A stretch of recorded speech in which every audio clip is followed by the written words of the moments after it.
Microsoft Excel ഇന്ന് ലോകവ്യാപകമായി ഉപയോഗിച്ചുകൊണ്ടിരിക്കുന്ന ഒരു സ്പ്രെഡ്ഷീറ്റാണ്. നമ്മുടെ നിത്യജീവിതത്തിൽ നമുക്ക് ധാരാളം ഉപകാരങ്ങൾ ഉണ്ടാവുന്ന ഒരു സ്പ്രെഡ്ഷീറ്റാണ് മൈക്രോസോഫ്റ്റ് എക്സൽ. നമ്മൾ നിത്യജീവിതത്തിൽ ഒരുപാട് ടാബിളുകളുമായി നമ്മൾ കൈകാര്യം ചെയ്യുന്നുണ്ട്. നമ്മൾ രജിസ്റ്റർ ഉണ്ടാക്കുന്നതിന് വേണ്ടി, അതേപോലെ ബില്ലിങ്ങിന് വേണ്ടി, അതിന് മറ്റു ഒരുപാട് കാര്യങ്ങളുണ്ട്. ജസ്റ്റ് ഒരു ഡാറ്റ നമ്മൾ അറേഞ്ച് ചെയ്യുന്നത് പോലും ഒരു ടേബിളുകളായാണ്. ഇങ്ങനെ ഇന്ന് പുതിയ ലോകത്ത് ഈ ടാബിളുകളൊക്കെ ഫുള്ള് ഡിജിറ്റലൈസ് ചെയ്തുകൊണ്ടിരിക്കുന്ന കാലഘട്ടത്തിൽ നമ്മുടെ എല്ലാ ചെറിയ ചെറിയ സാധനങ്ങളും മുഴുവൻ കാര്യങ്ങളൊക്കെ നമ്മൾ ഡിജിറ്റലൈസ് ചെയ്തുകൊണ്ടിരിക്കുന്ന സമയമാണ്.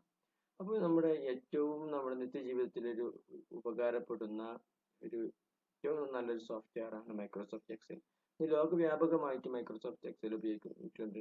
അക്കൗണ്ട്സ് കാര്യം, പിന്നെ ഡാറ്റ റെപ്രസെന്റ് ചെയ്യാൻ വേണ്ടി, അങ്ങനെ ഒരുപാട് കാര്യങ്ങൾക്ക് ഇത് ഉപയോഗിക്കുന്നുണ്ട്. അതുകൊണ്ട് തന്നെ ഈ ആധുനിക ലോകത്ത് നാം ജീവിക്കുമ്പോൾ മൈക്രോസോഫ്റ്റ് എക്സലുമായി ബന്ധപ്പെട്ട് കുറഞ്ഞൊരു വിവരമെങ്കിലും നമുക്ക് ഉണ്ടായിരിക്കുക എന്നുള്ളത് ഏതൊരാൾക്കും അനിവാര്യമായ ഒരു കാര്യമാണ്. ഈ ഒരു സീരീസിലൂടെ നമ്മൾ ഉദ്ദേശിക്കുന്നത് മൈക്രോസോഫ്റ്റ് എക്സലിന്റെ ഏറ്റവും തുടക്കം മുതൽ അതിന്റെ ഏറെക്കുറെ ഒരു ആവറേജ് ഒരു വ്യക്തിക്ക് ആവശ്യമായ എല്ലാവിധ വിവരങ്ങളും ഉൾക്കൊള്ളിച്ചുകൊണ്ടുള്ള ഒരു പഠന സീരീസ് ആണ് നമ്മൾ ഇതിലൂടെ ഉദ്ദേശിക്കുന്നത്.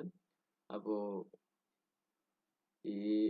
ഇത് താല്പര്യമുള്ള ആളുകൾ ഇതിനെ തുടർന്ന് വരുന്ന എല്ലാ വീഡിയോകളും കാണണമെന്നും നിങ്ങളുടെ ലൈക്കുകളും കമന്റുകളും ഈ വീഡിയോക്ക് താഴെ രേഖപ്പെടുത്തണമെന്നും വിനീതമായി അറിയിക്കുന്നു. ആദ്യമായി ഈ ചാനലിലേക്ക് കയറി വരുന്ന ആളുകൾ ഇതിന്റെ താഴെ കാണുന്ന ചുവപ്പ് ബട്ടൺ, സബ്സ്ക്രൈബ് ബട്ടൺ ക്ലിക്ക് ചെയ്യുകയും തുടർന്ന് കാണുന്ന ബെല്ലൈക്കൺ അമർത്തുകയും ചെയ്യണം. എന്നാൽ ഇതിനെ തുടർന്ന് വരുന്ന ഓരോ വീഡിയോകളും നിങ്ങൾക്ക് പേഴ്സണലായി അതിന്റെ മെസ്സേജുകൾ വന്നുകൊണ്ടിരിക്കും. അപ്പോൾ ഈ ഒരു യാത്രയിൽ നിങ്ങൾക്ക് എപ്പോഴും തുടർന്നും കൂടെ ഉണ്ടാവാൻ അത് നിങ്ങൾക്ക് ഏറെ സഹായകമാകുമെന്നും ഇതിനെ ഉണർത്തുന്നു.